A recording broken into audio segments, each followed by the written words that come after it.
ও আমার শেরপুরের যুবক রে, আজকে আপনাদের এই জায়গায় বয়ান করতে আসছি। এই এলাকার মাস্টার সাহেব তার ছেলেটা আমাদের সাথে দেখা করলো। ওই যে সাদ্দাম পাশে বসা, সাদ্দাম বলে হুজুর তার বাবার বড় ইচ্ছা ছিল এই এলাকায় জিহাদি হুজুর আসবে, শরীয়তপুরি আসবে, বয়ান করবে। হুজুর আজকে জিহাদি হুজুর ঠিকই আইছে, শরীয়তপুরি ঠিকই আইছে, কিন্তু তার বাবায় বাইচা নাই, বাবা দেখে যেতে পারে নাই। অনেক ইচ্ছা তার ছিল জিহাদি হুজুরের বয়ানটা সামনে বইসা শুনবে, শরীয়তপুরীর বয়ানটা সামনে বইসা শুনবে। ও আমার আশেকে রাসূল ভাইরা, ও আমার দাড়ি পাকা বাবাজিরা, ওই সন্তানের মনে কত ব্যথা জাননি। যখন আমাদের সাথে দেখা করতে গেছে আমরা দেখলাম চোখের পানি টলমল করতেছে, কারণ বাবার কথাটা মনে পইরা গেছে রে ভাই। ও আমার দাড়ি পাকা বাবাজিরা, নান্দাইলের ওই প্রবাসী ভাই আমারে বলে শরীয়তপুরী ভাই, আমার বাবাই যখন এয়ারপোর্টে আমারে বিদায় দেয় হাতটা নারায় নারায় বলতেছিল বাবারে, এরপরে বাংলাদেশে আইসা হয়তো আমি বাবারে আর পাবি না। হুজুর এই প্রবাসে আসার 2 মাসের মাথায় হঠাৎ করে আমার কাছে টেলিফোন আইছে, আমার বাবা দুনিয়ায় নাই গো, আমার বাবা দুনিয়া থেকে বিদায় নিছে। হুজুর বৈধ কাগজপত্র পাই নাই, ঋণের বোঝা মাথায় লইয়া এই প্রবাসের বাড়িতে আইছি। আমি আমার বাবারে শেষ মাটিটা দিতে পারি নাই। হুজুর আমার বাবার জন্য একটু আপনি দোয়া করবেন। ও যুবক, যাদের বাবা নাই তারা বুঝে বাবা হারানোর কি ব্যথা।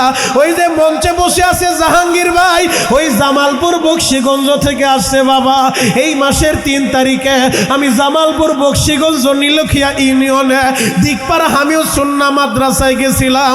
ওই সেক্রেটারি সাহেব জাহাঙ্গীর ভাই আজকে আমার 1000 টাকা মুসাফা করে দেয় আর দোয়া চায়। তার সাথে কয়েকজন ভাই চলে আসে, বলে হুজুর সংবাদ পাইছে আপনি এখানে আসবেন।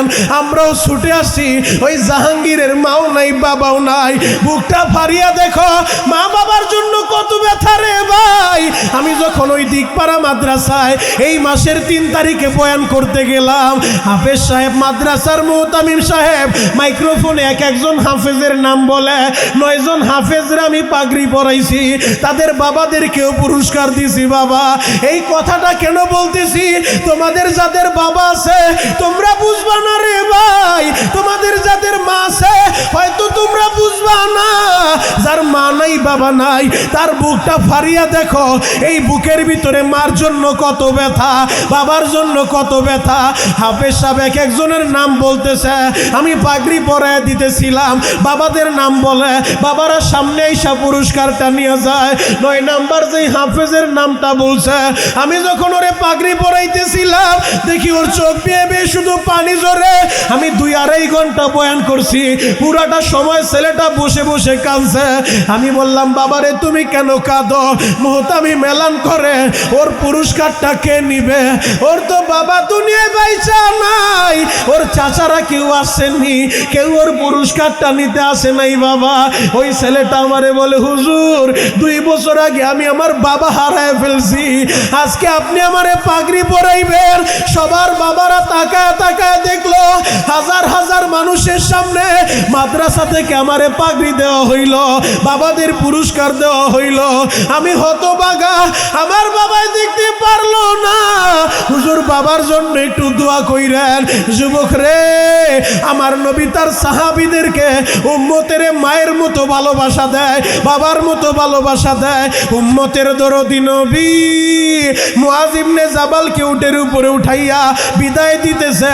ইয়ামানের গভর্নর মুআজ ইবনে জাবাল উটের উপরে উঠা গেছে, নবী আমার নিচে হাইটা হাইটা কথা বলে, উট আগাইতেছে, নবীও আগাইতেছে। কথা বলতে বলতে একটা পর্যায়ে বাপ মদিনা সাইরা মদিনার বাইরে চলে গেছে, মরুভূমির মাঝখান দিয়া ইয়ামানের দিকে বিদায় দেয় মুআজ ইবনে জাবালকে। মা যেমন সন্তানের বিদায় দেয়, উম্মতের দরদি নবী আমার মরুভূমির মাঝখানে দাঁড়াইয়া মুআজের দিকে তাকায় বলে, মুআজ রে আমি নবীরে দেখা যাও রে মুআজ, এরপরে তুমি মদিনায় আইবা, হয়তো মদিনায় আইসা তখন আমি নবীরে আর পাইবা না, আমি নবীরে পাইবা না। মুআজ রে আমারে শেষবারের মতো ভালোভাবে দেখা যাও। এই কথাটা যখন নবীজি বলছে, মুআজ ইবনে জাবাল মরুভূমির মাঝখানে উটের পিঠে চড়িয়া গাটটা ঘুরে আমার নবীর দিকে তাকাইছে। বাবা আমার নবীর দিকে তাকায় দেখে নবী আমার কান্দে গো বাবা। নবীর চোখের পানি দেখা মুআজ ইবনে জাবাল আর সহ্য করতে পারে নাই। উটের উপর থেকে গড়াইয়া গড়াইয়া ওই মরুভূমির বালুর ভিতরে পইরা গেছে। বালু মাখা জামাটা নিয়া, বালু মাখা শরীরটা নিয়া পাগলের মতো একটা দৌড় মাইরা আমার নবীর জড়া ধরছে। মুআজ কান্দে আর বলে, নবী গো আপনারে ছাড়া আমি কেমনে থাকবো গো নবী? আপনি থাকবেন মদিনায়, আমি থাকবো ইয়ামানে। নবীজি আপনারে ছাড়া আমি থাকতে পারবো না, আপনারে ছাড়া আমি বাঁচবো না। নবী গো আমি মদিনায় আপনারে রাইখা আমি ইয়ামানে কেমনে থাকবো? আমার নবী বলে, মুআজ রে যদিও আমি থাকবো মদিনায়, তুমি থাকবা ইয়ামানে, তবে তুমি আমার কাছ থেকে দূরে না, দূরে না, তুমি আমার কাছাকাছি। মান আহাব্বা সুন্নতি ফাকাদ আহাব্বানি। আপনার আমার বাড়ি বাংলাদেশে, মদিনা থেকে ৬৫০০ কিলোমিটার দূরে। ও আমার আশেকে রাসূল ভাইরা রে, মনে ব্যথা আসতে পারে। শরীয়তপুরি ভাই আমি হতভাগা, নবীর এন্তেকালের ১৫০০ বছর পরে আমার জন্ম হইছে। মদিনা থেকে ৬৫০০ কিলোমিটার দূরে আমার বাড়ি বাংলাদেশে। যদি বাড়ি আমার মদিনায় হইতো, আমি নবীর কদমে কদমে চইলা, আবু বকর যেমনি ভাবে নবীর কদমে কদমে চইলা নবীর রওজার পাশেই শুয়ে রইছে, নবীর পাশে ঘুমায় রইছে। হযরত উমর আমার নবীর কদমে কদমে চইলা নবীর পাশেই ঘুমায় রইছে। নবীর ১০,০০০ সাহাবী নবীর কদমে কদমে চইলা নবীরে ভালোবাসা নবীর রওজার পাশেই জান্নাতুল বাকি ওই গোরস্থানে ঘুমায় রইছে। আমার বাড়ি যদি মদিনায় হইতো, আমিও মদিনায় মারা গেলে জান্নাতুল বাকির মাটিটা আমি পাইতাম। আমি আমার নবীর সাথে হাসরের মাঠে দাঁড়ায় যাইতাম, হাসরের মাঠে দাঁড়ায় যাইতাম। শেরপুরের বাইরা রে, এই ব্যথা তোমার দিলে থাকতে পারে, এই ব্যথা যেন না থাকে। ১৫০০ বছর আগেই মদিনার নবী জানায় গেছে, মান আহাব্বা সুন্নতি ফাকাদ আহাব্বানি ওয়া মান আহাব্বানি কানা মাই ফিল জান্নাহ। ও আমার উম্মতেরা, যে আমার সুন্নত ভালোবাসবা সেজন্য আমারই ভালোবাসলা, আর যে আমারে ভালোবাসবা আমি নবীর সাথেই তুমি জান্নাতে থাকবা। যার ভিতরে নবীর সুন্নত থাকবে তার বাড়ি বাংলাদেশে হইলেও মদিনার কাছাকাছি।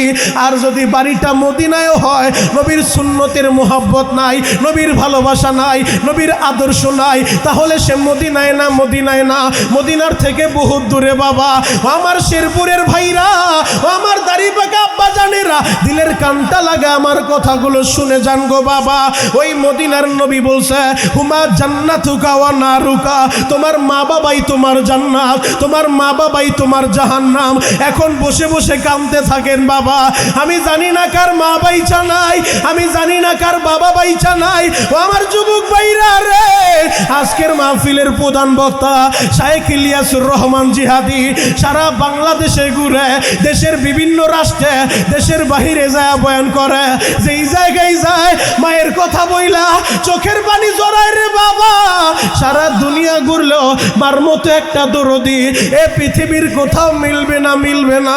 এই ময়দানে তোমরা যারা ওই মায়ের হারায় ফেলছো, তোমরা যারা বাবা হারায় ফেলছো, এখন বসে বসে কাঁদতে থাকো, চোখের পানি জড়াইয়া আমার আল্লাহরে যদি ডাকার মতো ডাক দিতে পারো, ও দয়ার আল্লাহ আমার মায়েরে মাফ করে দাও, আমার বাবারে মাফ করে দাও। সন্তানের চোখের পানি আমার আল্লাহ ফিরে দিব না, দিব না রে ভাই। ও আমার যুবক ভাইরা, দাড়িপাকা আব্বা জানেরা, সবাই হাত দুইটা উপরের দিকে উঠাইয়া আমার আল্লাহরে একটা ডাক দেন তো, আল্লাহ। এই হাত দুইটা টান টান করে ডাক দেন না, আল্লাহ। আরো জোরে ডাক দেন, ডাক দেন, ডাক দেন, ডাক দেন। গলা ফটায় চিৎকার মাইরা ডাক দাও যুবক, আল্লাহ।